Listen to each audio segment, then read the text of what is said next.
नमस्कार, आप देख रहे हैं ग्वालियर ब्रेकिंग और मैं हूं गौरव। दोस्तों, शादियों का सीज़न शुरू हो चुका है। घर घर शहनाइयाँ बज रही हैं, लोग विवाह की तैयारियां कर रहे हैं और मंगल गीत गाए जा रहे हैं।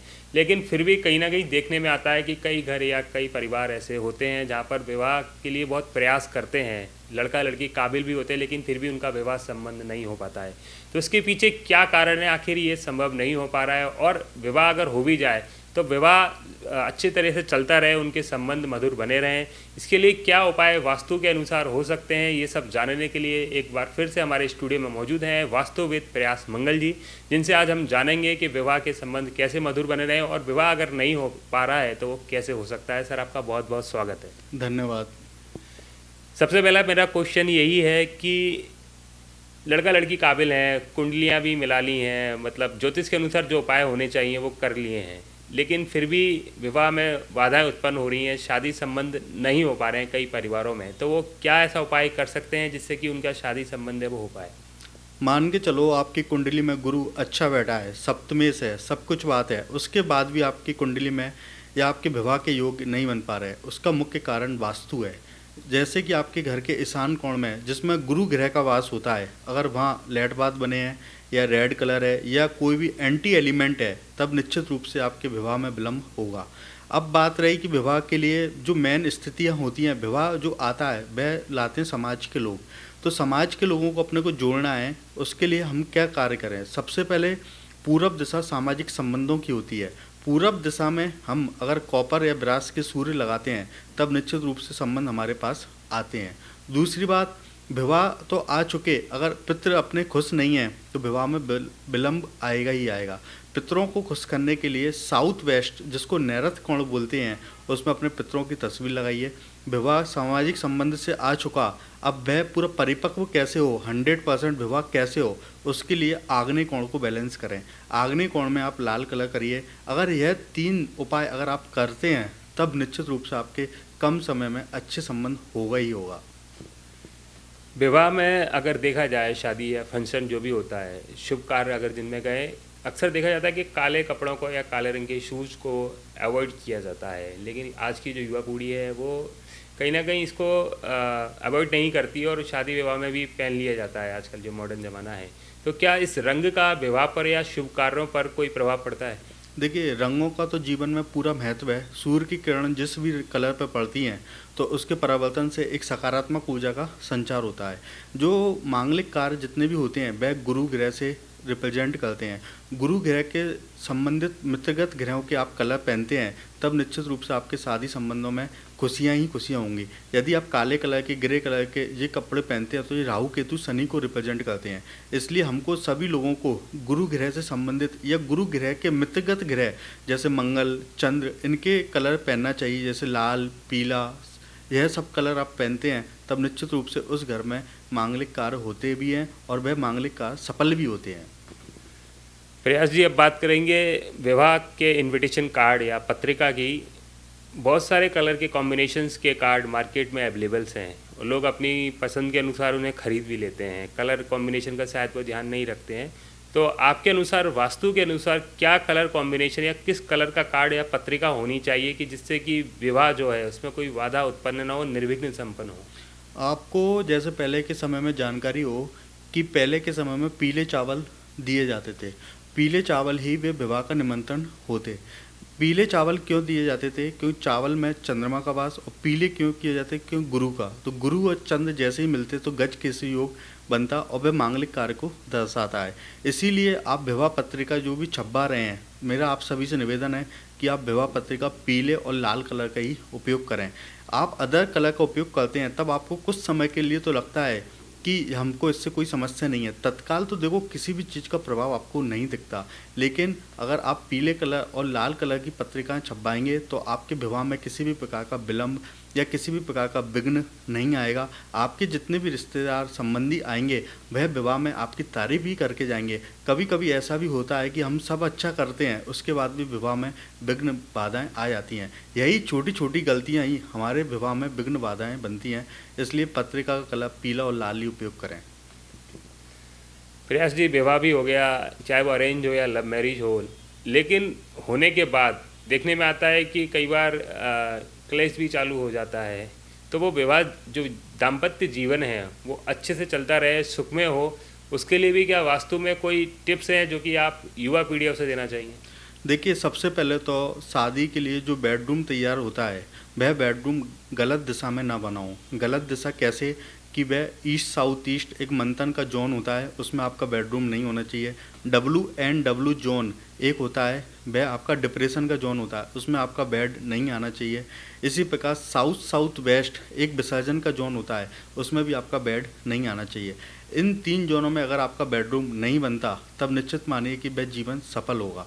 दूसरी बात, जिस कमरे को आप तैयार कर रहे हैं, अगर वह दिशागत कलर उस कमरे का करते हैं, जैसे मान के चलो अट्रैक्शन के कोण में नॉर्थ वेस्ट में आपने अपना बेडरूम बनाया और उसका ब्लू कलर करा, तब निश्चित रूप से वह आपके लिए शुभ होगा। इसी प्रकार साउथ वेस्ट में अगर आपने अपना बेडरूम बनाया और वहाँ पीला कलर किया, तब वह निश्चित रूप से शुभ होगा।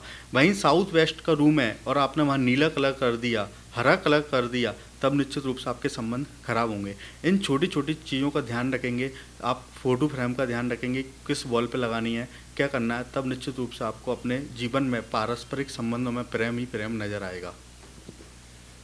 एक समस्या है जो कि आजकल अक्सर देखने में आ रही है, संतान उत्पत्ति की। हालांकि ये मेडिकली भी एक समस्या है, लेकिन अगर मैं वास्तु के अनुसार इसे पूछूं कि संतान उत्पत्ति में भी वास्तु का कोई महत्व होता है? कई लोग हैं जो कि माता पिता नहीं बन पाए हैं, ऐसा हो सकता है कि वास्तु के उपाय करने से उन्हें ये सुख मिल पाए?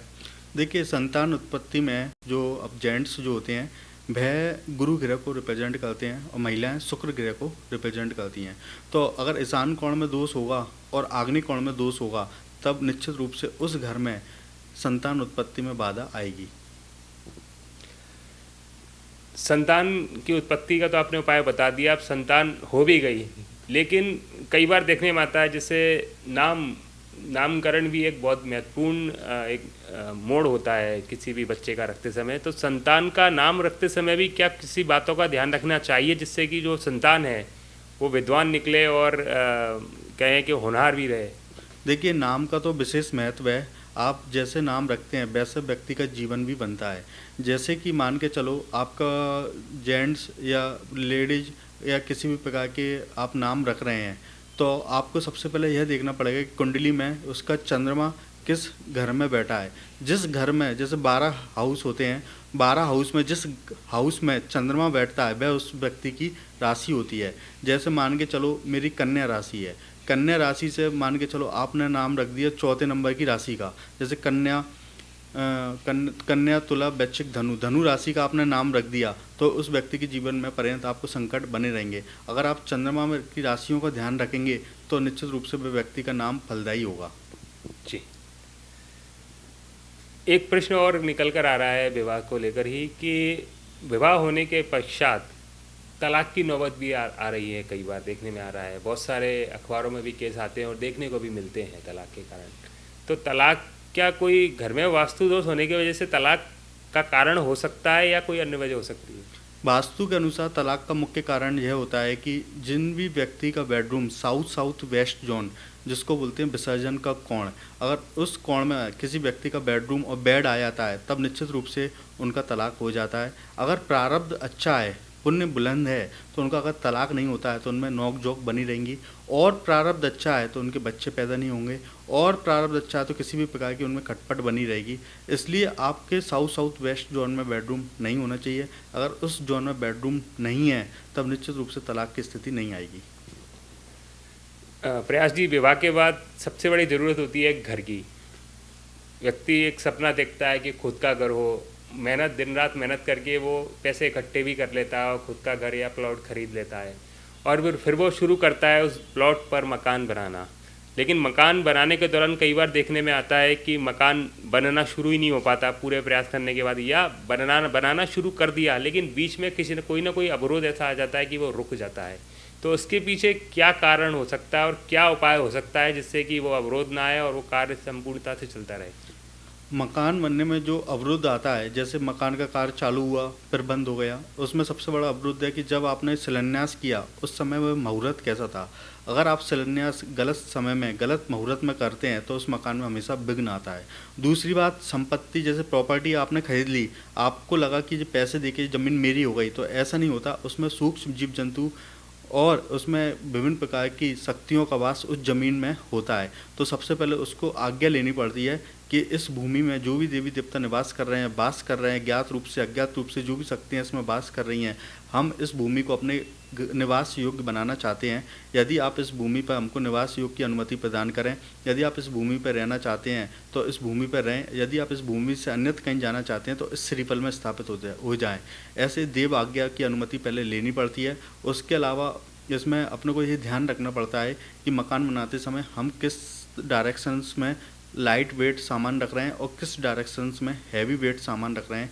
यह 3 स्थितियां अगर आप देखते हैं तो आपके मकान में विघ्न बिल्कुल नहीं आएगा और आपका मकान का कार्य लगातार चालू रहेगा। प्रयास जी, जैसे मान के चलिए किसी के 2 मकान हैं, लेकिन दोनों जगह रह पाना मुश्किल होता है। कई बार किसी की जॉब बाहर होती है, बाहर उसने दूसरा मकान ले लिया और एक यहाँ खुद के शहर में अलग मकान है।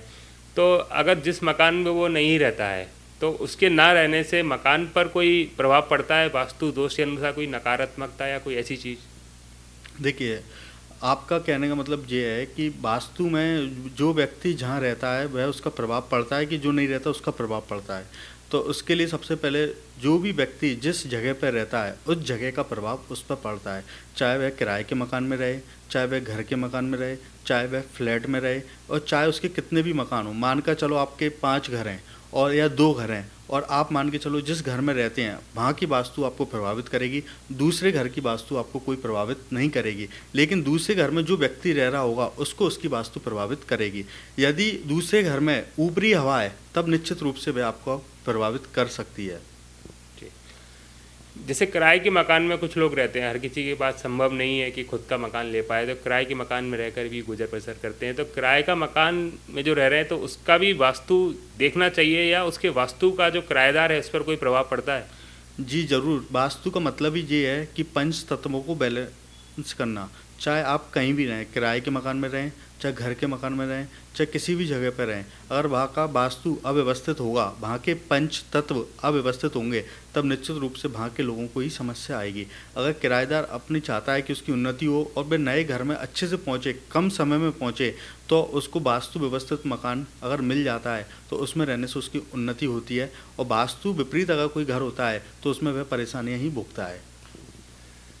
अब थोड़ी बात व्यापार की भी, कि फैक्ट्री है किसी की और वास्तु के अनुसार बना भी ली, लेकिन उसके बावजूद जो जैसी चलनी चाहिए वह नहीं चल रही है या लगातार अवरोध उत्पन्न हो रहे हैं, तो क्या इसके लिए भी कोई उपाय है? क्योंकि वास्तु के अनुसार तो पहले ही वो फैक्ट्री बनाई गई थी, तो अब वास्तु को उसमें गलत कहें या वास्तु सही से नहीं हुआ वो? वास्तु में प्रत्येक व्यक्ति दिशा पे ध्यान देखता है और दिशागत उसने मान के चलो पूरी फैक्ट्री बना ली, अग्निकोण में जैसे इलेक्ट्रिक पॉइंट लगा लिए, साउथ वेस्ट में भारी करके मशीनरी लगा दी, लेकिन दिशा से ज़्यादा महत्व है दशा का। क्यों? क्योंकि दिशा तो जो सूर्य उदय के समय पे ही प्रभावित डालती है, लेकिन दशा 24 घंटे कार्य करती है। 2 प्रकार की ब्रह्मांड में ऊर्जाएं होती हैं, एक कॉस्मिक एनर्जी जो सूर्य से प्राप्त होती है और दूसरी जियोपैथिक एनर्जी जो 24 घंटे भूमिगत होती है। इसलिए भूमिगत ऊर्जा को अगर व्यक्ति जो देखता है तो उसकी फैक्ट्री दिन दुगनी रात चौगनी उसको वृद्धि करती है। उसके अलावा फैक्ट्री में आप जैसे ये मैच करें कि फैक्ट्री कितने लोगों के साथ आप पार्टनरशिप में चला रहे हैं। मान के चलो 3 पार्टनर हैं तो उनकी कुंडली का विवेचन करो कि फैक्ट्री में आपकी व्यवस्थित उनकी कुंडली से मैच हो रही है या नहीं हो रही। नहीं हो रही तो उसके उपाय करें। तीसरा कि जिस व्यक्ति के नाम से आपने फैक्ट्री को लिया उसकी कुंडली का दशमेश का अध्ययन करो, दशमेश 10th हाउस का, कि उस कुंडली की क्या लिखा है और वह किस चीज़ का व्यापार कर रहा है। अगर यह सब चीज़ें व्यवस्थित करते हैं तब निश्चित रूप से फैक्ट्री बढ़ेगी और दिन दुगनी रात चौगनी उन्नति उस फैक्ट्री पर होगी। एक लास्ट में आपसे सवाल पूछूंगा कि बहुत सारे सीरियल्स भी बनते हैं भूत प्रेत को लेकर, तो आप मानते हैं कि किया कराया भूत प्रेत भी होता है कि किसी ने भूत बाधा उत्पन्न कर दी तो व्यापार में या उसके जो निवास है घर पर समस्याएं उत्पन्न हो जाती है? क्या वास्तु शास्त्र में ये इसका कोई उल्लेख है? देखिए, वास्तु शास्त्र में उस भूत प्रेत की यंत्र बाधा को तो हम इस तरह से नेगेटिव एनर्जी में डिफाइन करते हैं। जब घर में जैसे आप रहते हैं वहाँ आपको आलस ही आलस आए या उस घर में रहने के बाद आपके एक्सीडेंट होना चालू हो जाएँ, उस घर में रहने के बाद आपके बुरे-बुरे सपने आते हों, उस घर में रहने से आपको दिन में भी आपको ऐसा फ़ील होता हो कि कोई कार्य ना करें, तो ये 100% है कि आपके घर में कोई बड़ा वास्तु दोष है। वास्तु दोष जब होता है तब नेगेटिव एनर्जी हमको चारों ओर से घेर लेती है। चाहे आप उसको भूत-प्रेत का नाम ले लीजिए या किसी भी प्रकार से उसका नाम बदल दीजिए। अगर आप अपने घर में वास्तु अनुसार भूमि की ऊर्जा को बढ़ाते हैं और दिशाओं को व्यवस्थित बैलेंस करते हैं, तब निश्चित रूप से कोई भी नकारात्मक ऊर्जा उस जगह नहीं हो सकती। यह सबसे निवेदन है। तो हमारे साथ थे प्रख्यात वास्तुविद प्रयास मंगल जी, जिन्होंने बताया कि विवाह अगर नहीं हो रहा हो तो क्या उपाय करें जिससे कि विवाह हो जाए, और विवाह होने के पश्चात भी क्या उपाय करें कि आपका विवाह अच्छे सुख समृद्धि के साथ चलता रहे और संतान उत्पत्ति हो और आपके घर में खुशहाली बनी रहे। साथ साथ उन्होंने ये भी बताया कि अगर आपके व्यापार में कोई बाधा उत्पन्न हो रही हो या घर में कुछ दिक्कतें आ रही हो तो उन्हें आप कैसे दूर कर सकते हैं। इसके अलावा भी साथियों, अगर आपके मन में कोई क्वेश्चन हो तो स्क्रीन पे चल रहे नंबर पर आप वास्तुविद प्रयास मंगल जी से संपर्क कर सकते हैं और अपनी समस्या का समाधान ले सकते हैं। आपके आज के वीडियो में बस इतना ही। आपको ये वीडियो कैसा लगा हमें कमेंट बॉक्स में ज़रूर बताइए और इस वीडियो को ज़्यादा से ज़्यादा शेयर कीजिए ताकि आपके दोस्तों या रिलेटिव्स में अगर कोई समस्याएं उत्पन्न हो रही हैं तो इस वीडियो को देखकर समझ सकें और उन समस्याओं को दूर कर सकें। इसी के साथ मैं गौरव आपसे विदा लेता हूँ। धन्यवाद।